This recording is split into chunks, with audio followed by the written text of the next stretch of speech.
윤석열 대통령이 오는 7일로 예정된 대국민 담화와 기자회견에서 모든 현안의 입장을 밝히기로 했습니다. 민주당이 김 여사 특검법 처리를 위해 총공세를 펼치는 가운데 국민의힘은 이재명 대표의 1심 판결을 TV로 생중계해야 한다고 주장했습니다. 관련 내용을 포함한 정치권 이슈들 김진전 중앙일보 논설위원, 김창룡 서울과학종합대학원 대학교 석좌 교수와 자세히 짚어보겠습니다. 안녕하십니까? 어서 오십시오. 네, 윤석열 대통령이 오는 7일로 예정이 되어 있습니다. 대국민 담화와 기자회견을 열기로 어젯밤 전격 결정을 했습니다. 당초 이달 말쯤으로 예상됐던 소통 일정이 조금은 앞당겨졌는데 그 배경에 관심이 모이고 있고요. 또 추경호 원내대표 어제 윤 대통령을 직접 만나서 당내 여론을 전달했다고 이야기도 했는데 이 윤 대통령이 좀 이르게 대국민 담화를 결정한 배경 먼저 어디에 있을까요? 첫 번째는 한동훈 대표가 솔직하게 밝히고 대국민 사과를 해야 된다라고 주장을 했지 않습니까? 네. 두 번째는 11월 10일이 임기 반환점이고 11월 7일 날 기자회견을 하면 11월 8일 금요일에 여론조사 결과가 발표됩니다. 네. 지난주에 발표해서 일부 조사에서 19%까지 떨어졌는데 다음 주에 명태균 녹취록 파문 때문에 19%에서 더 떨어질 가능성이 있거든요. 그러니까 대단히 비상 상황이다. 그리고 11월 14일 야당이 세 번째 김건희 여사 특검법을 국회 본회의에 올립니다. 그리고 이 중순에 해외 순방이 예정되어 있는데 해외 순방을 갔다 오고 나면 그때 하게 되면 사태가 걷잡을 수 없게 된다. 사실상 여권의 초비상이죠. 그래서 더 이상 미룰 수 없는 이런 사태, 이런 상황 파악 때문이라고 판단합니다. 네, 상황상 미룰 수 없었다. 어떻게 드셨습니까?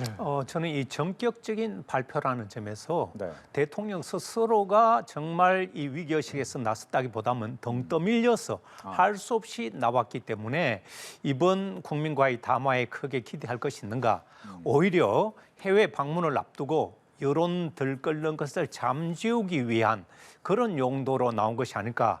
왜냐하면 그동안 이 대통령이 어떻게 보면 반성이나 이런 진정성이 있어서 전격적인 국민 대화가 필요하다 혹은 담화가 필요하다고 했으면 지난번에 있었던 국회 시정연설의 기회를 이용했을 것입니다. 그러나 그런 기회조차도 국회 대통령이 가야 할 책무가 있는 그런 자리에도 가지 않고 이렇게 어떻게 보면 자신의 책임을 방기하다가 물론 참모들의 건의가 있긴 했겠지만 대통령은 과연 그런 위기의식조차 있었을까?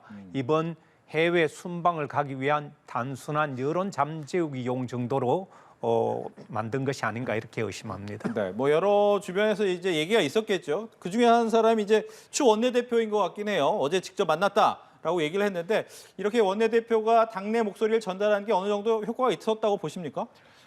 상당한 효과가 있었겠죠. 그런데 이게 상당히 심각한 상황인 게 여건이 원래 이런 것에 관한 협의 채널은 당 대표여야 됩니다. 그렇죠. 그런데 당 대표는 이런 협의라기보다는 대통령에 대해서 대국민 사과를 포함을 해서 5가지 요구 사항을 들고 나왔잖아요.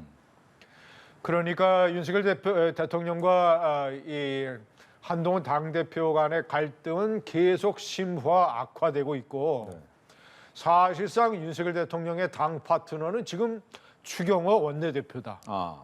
이것이 이제 당정 간의 갈등의 상황을 증명하는 것이고 여권으로서는 이제 그나마 추경호 원내대표가 그런 소통 채널의 역할을 해서 기자회견도 하게 되고 하는 것이 일말의 다행이라면 다행일까? 현재의 이런 어떤 어려운 상황을 보여주고 있다고 봅니다. 예. 그러니까 추 원내대표도 내가 직접 만났다 이런 얘기를 드러내놓는 부분이 어떻게 보면 당내에 약간 불협화음을 나타내는 것도 있겠네요. 그렇죠. 당대표를 제치고 원내대표가 대통령과 채널을 갖고 완전히 당대표를 바지적으로 만드는 것이거든요. 당대표 한동훈 대표가 대통령의 사과를 요구하는 어떻게 보면 새로운 요구 이런 것들은 민심을 전달하는 것인데 그런 것에 대해서 당대표의 얘기를 듣기보다는 원내대표의 얘기를 듣는 이런 행태는 말하자면 당대표의 정당한 이런저런 요구를 사실상 대통령이 무시하는 그런 결과가 나타나기 때문에 저는 원내대표가 나서서 저렇게 하는 모양새도 우습지만 이 당정 간에 지금 제대로 된 정상적인 소통 구조가 이루어지지 않고 있다는 걸 상징적으로 보여주는 것이죠. 그렇기 때문에 당 대표 한 대표가 요구하는 5가지 요구 조건 이런 것들이 제대로 수렴이 되겠나 이런 부분에 있어서도 상당한 의문을 갖게 되는 거죠. 결과적으로 이제 궁금한 건 7일 날 대국민 담화 모습이 어떻게 될 것이냐, 기자회견이 어떻게 될 것이냐 이게 가장 중요한데 시간도 제한 두지 않겠다, 어떤 내용이든 다 하겠다라고 하는데 어떻게 얘기가 나올 것 같습니까? 대통령실에서는 저렇게 얘기를 하지만 상당히 힘든 딜레마에 빠져 있습니다. 가장 중요한 것은 한동훈 대표도 그런 지적을 했습니다만은 상식적으로 과연 윤석열 대통령이 이 문제에 관해서 진솔한 자세를 보인다고 국민이 받아들일 수 있겠는가? 저는 최대 관건은 진솔성, 솔직성이라고 생각합니다. 그런데 윤 대통령은 심각한 딜레마에 빠져 있어요. 왜냐? 김영선 의원 공천에 공관위로부터 보고받지도 않았고 지시를 내리지도 않았다라고 했지 않습니까? 네. 자, 그러면 본인이 명태균 녹취록에서 분명하게 얘기한 육성, 공관위에서 들고 왔길래 라는 것은 그러면 공관위 보고를 안 받은 것이냐? 자, 기자들이 물어볼 거 아니겠습니까? 네. 육성 녹취록에서는 공관위에서 들고 왔다고 하는데 대통령실에서는 공관위 보고가 없었다고 한다. 무엇이 사실이냐? 두 번째, 녹취록에서 분명하게 김영선이 좀 해줘라. 이렇게 내가 얘기했다라고 얘기를 했는데 지시를 한 적이 없다라고 얘기를 한다면 기자들이 또 물을 거 아니겠습니까?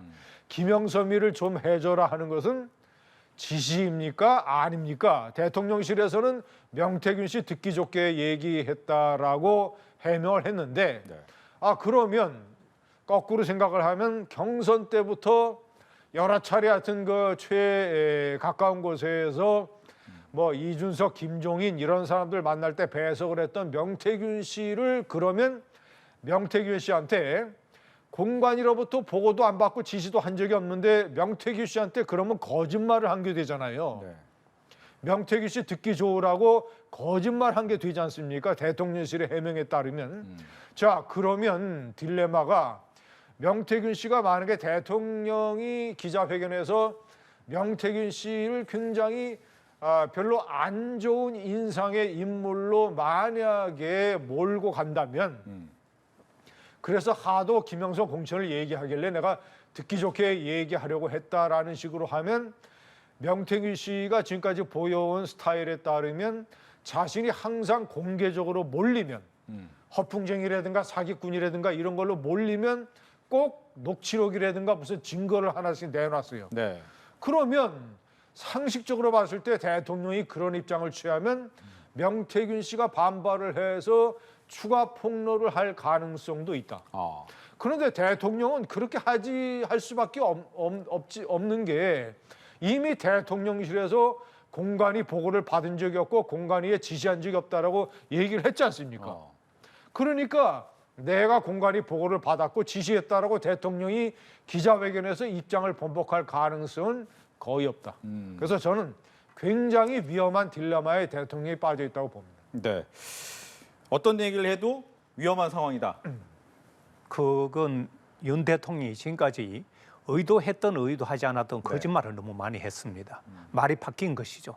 명태균 경선 때까지 2번밖에 만난 적이 없다 했는데 그 이후에도 만났고 심지어 취임 이후에도 만났다는 게 녹취로 드러나고 있지 않습니까? 공천 개입한 적 없다 했는데 공천 개입했다는 게 드러나고 있어서 윤 대통령이 지금 자신의 한 말과 앞으로 할 말들이 서로 상충되기 때문에 국민들은 아까 진정성과 이런 어떤 솔직함 이런 게 굉장히 중요하다고 했는데 대통령이 지금까지 기자회견이나 담화에서 보여온 커뮤니케이션 원칙을 보면 전 3가지 관점에서 이번 담화는 기대하기 힘들다. 첫 번째는 윤 대통령이 이 소상하게 또 진솔하게 말하는 스타일이 아닙니다.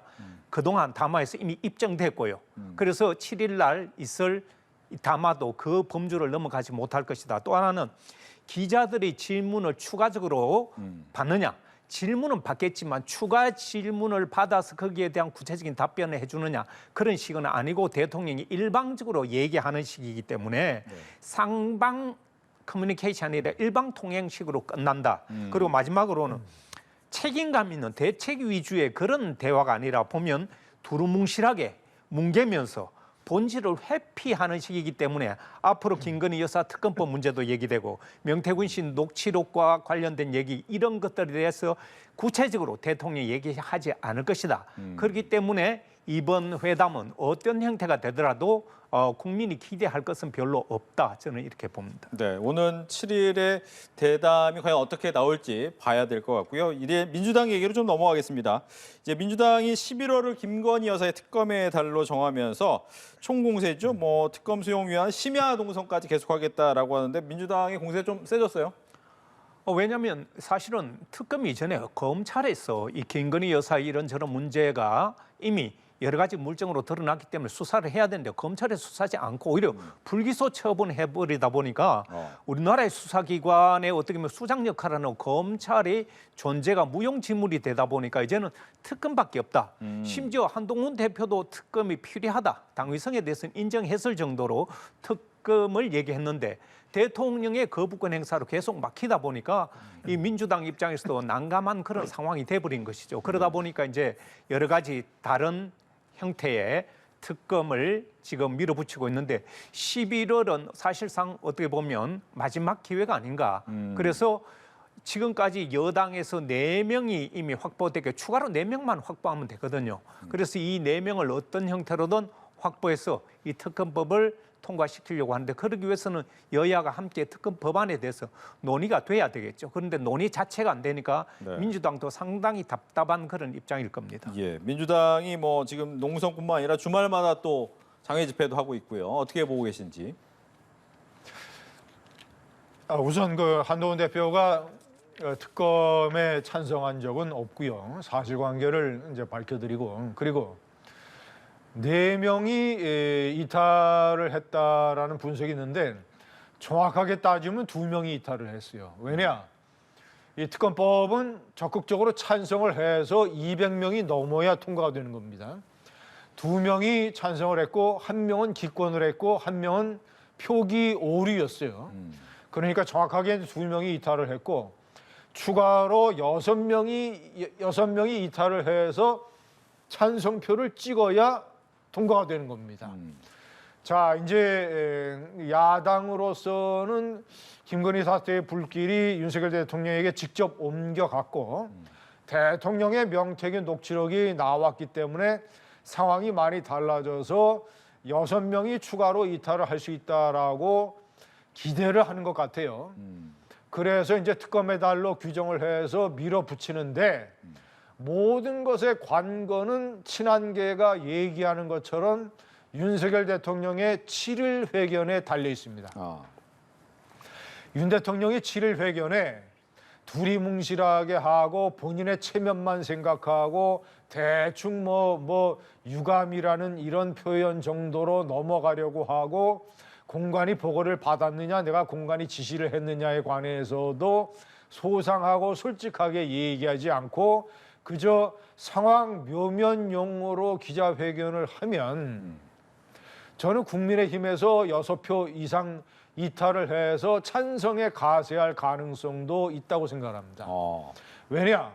이제는 이제 이 사태가 김건희 여사 문제가 아니라 윤석열 대통령이 직접 공천 개입을 했느냐 여부의 사태로 발전했기 때문에 대통령이 자신의 문제에 관해서 아니 부인을 적절하게 컨트롤하지 못한 문제는 기본이고 그걸 떠나서 내가 비록 취임 하루 전이지만 공천에 개입했느냐 여부에 관해서 명확하게 입장을 밝혀야 되는 상황에 처했기 때문에 만약에 대통령이 이것을 대단히 심각하게 생각하지 아니하고 대충 두리뭉실 상황 모면용으로 답변을 하게 돼서 민심이 더 이반을 하고 지지율이 더 떨어지고 여권 내에서도 대통령이 상황을 전혀 비상적으로 인식하지 못하는구나라는 인식이 만약에 확장이 되면 네.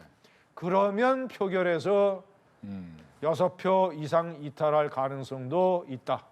이렇게 보여집니다. 결과적으로 이제 네. 한 가지 이 김건희 여사 특검법에 대해서 한동훈 대표가 찬성한 적 없다라고 사실관계를 얘기한다고 했는데 한동훈 대표가 대표로 났을 때 제3자 특검법이라고 해서 김건희 여사 특검법을 동의한 적이 아니 있다. 그 최상병 특검법이죠. 최상병 특검법. 예. 그건 최상병 특검법이고 김건희 여사에 관해서는 한동훈 대표가 아직도 그 특검에 대해서 찬성하지 않고 있습니다. 알겠습니다. 이 부분은 나중에 또 한번 확인해서 네, 예. 얘기를 해보도록 하겠고요. 결과적으로 이제 특검법 같은 경우에는 이 역시도 7일 대담에 달려 있을 것이다라고 있는 것이 어느 정도 비슷한 이야기인 것 같습니다. 마지막으로 이재명 대표의 재판 얘기 해보겠습니다. 국민의힘이 이제 TV 생중계 얘기를 하고 있잖아요. 왜 해야 됩니까? 자, 우선 박근혜 전 대통령과 이명박 전 대통령의 선거 공판을 생중계했었습니다. 자, 국민의힘에서 주장을 하는 논리는 이재명 대표는 대통령 선거에서 야당의 이 대통령 당선자와 거의 비등할 정도의 선거 결과를 만들었던 대통령 후보였고, 그리고 현재 이 거대 야당의 제일 거대 야당의 당 대표이고, 그래서 한국의 정치 사회적으로 차지하는 비중이 대단히 높은 사람이다. 그래서 이것은 박근혜 전 대통령, 이 이명박 전 대통령의 버금갈 정도로 국민이 알 권리를 충족시켜야 되는 중요한 사안이다. 이것이 이제 국민의힘의 논리인데, 제가 판단할 때는 그럼 과연 재판부가 생중계를 허용을 할 것이냐. 만약에 이 박근혜 전 대통령과 이명박 전 대통령이 국민의힘 인사 아닙니까? 네. 우파 인사 아닙니까? 우파의 두 전직 대통령에 대해서 선거 공판을 생중계했습니다. 그러면 균형을 맞춘다는 의미에서 민주당 쪽, 좌파 쪽 가장 비중이 큰 중요한 정치인에 관해서 선거 공판을 생중계할 수 있다라는 판단을 내릴 수도 있고, 반대로 재판부가 내리지 않는다면, 첫째는 이명박 박근혜 전 대통령은 전직 대통령이었다. 그러나 이재명 대표는 전직 대통령이 아니라 전직 대통령 후보고 야당 대표이기 때문에 격이 다르다. 또 하나는 이명박 박근혜 전 대통령의 혐의는 이 선거 형량에 비춰봐서도 대단히 중요한 혐의였고, 네. 다만 이번에 선거법, 공직선거법상의 허위사실 유포 혐의는 그거에 비해서 상당히 비중이 낮다. 그런 이유로 생중계 결정을 내리지 않을 가능성도 있고, 네. 두 가지로 봅니다. 예. 뭐 재판부가 어떻게 결정할 걸 따라서 국민의힘 입장에서는 이 부분이 그만큼 중요하기 때문에 생중계하자라는 논리를 폈단 말이죠. 여기에 대한 얘기 듣겠습니다. 국민의힘의 정치적인 공세죠. 말하자면 전직 대통령들에 대해서 그만큼 사안의 중대성을 간주해서 네. 그것도 이 정치적인 요구가 아니라 대법원에서 보면 방송을 하느냐 못하느냐 그런 기준이 있습니다. 그 기준에 합당할 때 생중계를 허용하는 것이지. 재판에서 가장 중요한 것은 여론 재판을 허를 위험성이 있는 경우는 절대로 방송을 하지 않는데, 이건 최종심도 아니고 1심인데 더군다나 야당 대표의 1심을 가지고 생중계하자는 것은 정치적인 공세에 지나지 않는다. 네. 그래서 이 생중계를 통해서 얻을 수 있는 이득이 뭐가 있느냐. 그렇게 봤을 때 오히려 2심, 3심에 갔을 때 방해 요인으로 작용할 수 있기 때문에 네. 이런 식의 정치적 공세는 별 의미가 없다. 이렇게 봅니다. 그러면 앞서 두 가지로 이제 재판부가 할 수도 있고 안 할 수도 있다라고 논리를 얘기해 주셨는데 어떻게 예상하십니까? 재판부의 결정. 저는 이 정상적인 재판부라면 네. 1심에서 더군다나 어떤 야당의 그것도 사안의 중대한 국가 범죄도 아닌 이런 사안에 대해서 중계할 것 같지는 않습니다. 알겠습니다. 이렇게 해서 정치권 이슈 김진전 중앙일보 논설위원, 김창룡 서울과학종합대학원 대학교 석좌교수 두 분과 함께했습니다. 오늘 얘기 잘 들었습니다. 고맙습니다.